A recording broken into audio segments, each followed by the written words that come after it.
Aleksandr Vučići, tash edhe kjo flakaresha e Bashkimit Evropian kundrejt Serbisë është mos e qartë dhe s'do koment. Tash Vučići ka marrë vetëm rroga Bashkimit Evropian dhe Rusia, se dim shumë mirë se as Rusia vetë se do me këtë politikë, po si do shoh tash bën Horvati dhe kalkulimet mund të gjejë ndonjë shtek, po e ka të pamundur vetëm rroga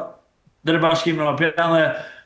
kthymja shpinë e Rusisë e pështon një platforme për një kohë shumë të shkurt, po jo edhe nga heqja e pushtetit njëre për gjithmonë. E qartë, por zoti Alimi, pse Serbia glorifikon ende kriminalit e luftës pra ndërsa kërkon nga ana tjetër të hyjë në Bashkimin Evropian, a mundet të ketë integrim evropian në këtë rast? Po ky glorifikimi i kriminalëve, siç është e mbushur Serbia dhe nuk i dorëzon, qoftë rasti Bajsi, qoftë ato për krimet që ka marrë në Kosovë dhe Bosnjë Andena, i mban se edhe vetë është i zhyt Vučići ta dhe është në hipoteka, me to po shpejna kështu qëllimisht me kuptu vllazët tanë në Shqipëri atje, dhe në momentin që i dorëzon ata kriminal do të bie edhe vetë dhe kështu mundohet Horvatit e tina dhe mundohet të shtyjë sa më gat dhe besoj derisa të vinë një presion nga SBA që njëherë po gjithmonë do të bashkëpunoj sa më mirë me Bashkimin Evropian dhe me gjithë institucionet qoftë me Hagën dhe të dorëzoj ata kriminal të dëshmuar që kanë bërë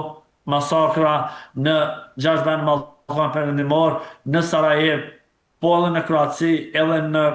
Kosovë në luftën e fundit, po besoj Vučići tash e den mirë çfarë ura duhet ndëtuar dhe e ka fundin dhe vetëm kjo rruga e bashkëpunimit me Bashkimin Evropian mund ta shpëtoj po një kohë të shkurt dhe besoj tash Bashkimi Evropian i ka politikat e veta të gatshme kundra Vučićit dhe kundra Serbisë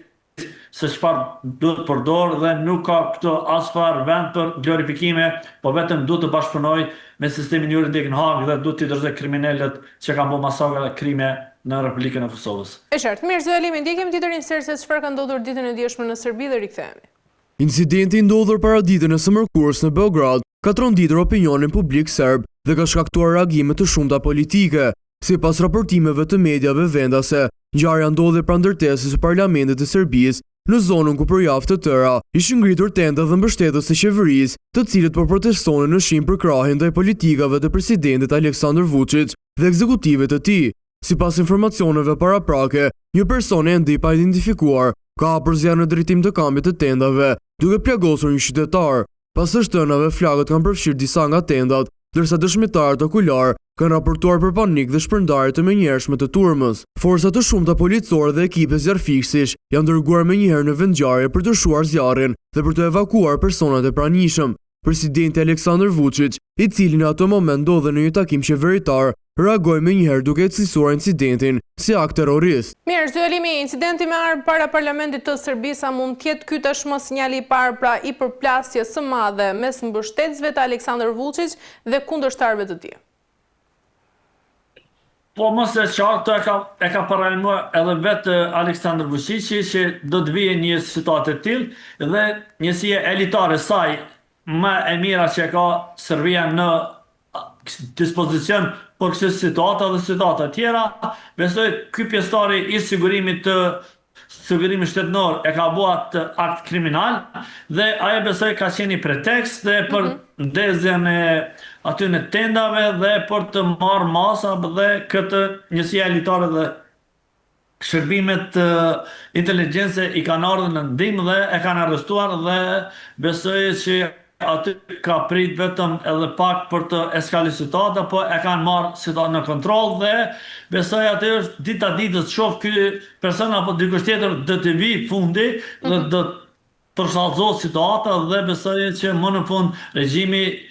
i Vučićit do të bie për tokë dhe është e marrë me dhunë, me gjithë njësinë inteligjencë, me gjithë shërbimet ushtrin dhe policin, të gjitha njësit i ka të gatshme në dispozicion i përdor, po edhe vetë pjesëtarët e rastit Banjska, movesh i kemi po në media të instaluar si rojat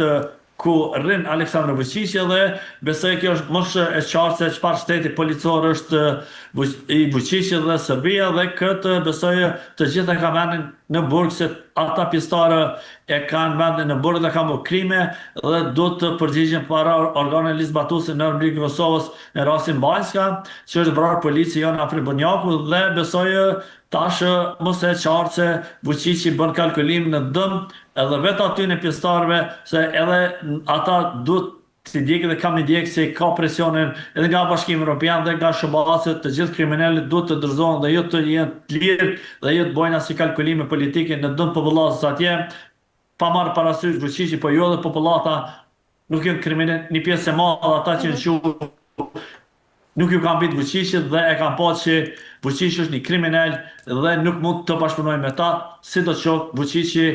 e ka fundin dhe të bie sa më shpejt për toke, siç e don populli vet dhe gjithë vendet e Ballkanit Perëndimor dhe Bashkimi Evropian dhe Amerikanët. E qartë, zoti Elimi, pse tashmë çdo incident në Serbi përfundon me narrativën terroriste, pra apo e shfrytëzon pushteti retorikën e frikës për të shmangur kështu dhe hetimet e vërteta? Po, kjo retorika për terrorist Vučići e përdor vetë si karem apo si alibi, pretekst si do të qoftë, besoj kjo është mos e qartë. Tash mundohet çdo formë tjetër të mbroj veten dhe të shpëtoj, po e ka të pamundur. Sa herë dhe do të thotë, politika e Vučići nuk është e mirë as për vetë popullin dhe peshepi mban me presion me aparat shtetënor që nuk ka mujt si Kosovën 100 vjet me majt me aparat, me dhunë e ka pas pa mundur dhe besoj kjo është mos e qartë dhe nuk do të lejohet, po si të qoftë kjo është politika e Vučićit, po si të qoftë besoj kjo është mos e qartë dhe nuk do të lejohet dhe nuk kanë me leju populli i Kosovës të përdoret për karram politik të Aleksandr Vučićit e gjitha e popullat, po dhe institucionet atje sigurisë. E qartë, zoti Elimi, a mund besohet vërtet policia serbe pranë hetimin e një ngjarjeje që ndodhi sigurisht në afërsitë të parlamentit serb dhe a pritet të dalë ndonjëherë e vërteta apo do të ketë gjithmonë të mbulimit e hetimin me propagandë? Po kjo e fundit besoj që do del më në fund kur të bie regjimi. Dhe të gjithë ata persona përgjithësi që kanë shërbyer duhet të përgjigjen para ligjit të Republikës së Serbisë se kanë shërbyer një politikani Aleksandr Vučić që ka bërë politikën në popullet vetë. Se edhe me kushtetutën e Serbisë atë të gjithë popullet janë të lirë dhe fjala është e lirë mund me protestu lirshëm. Dhe të gjithë ata policë, oficer, njësi elitare që kanë shërbyer Aleksandr Vučić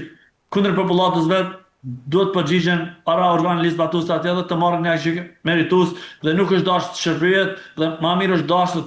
të lirohen nga detyra dhe mos i shërbej dhe mos i pranojnë ato politika, po ja pra ata kanë rënë në grackën e tyre dhe i kanë vazhduar me politika kundër popullatës civile aty në Republikën e Serbisë. E qartë, mirë, zoti Elimi, për ta mbyllur sepse tashmë jemi në fund, pyetja e fundit, a do ta përdor presidenti serb Aleksandar Vučić pra këtë incident si një justifikim për të shtypur këtu për të pasur këtë dhe shtypjen e mëtejshme të protestave? Po patjetër këto e përdor mas mirë të shërbimit të inteligjencë, orkestrimi nga Aleksandr Vučić dhe koordinatët që jep dhe besoj kjo mos e qartë dhe e ka përdor dhe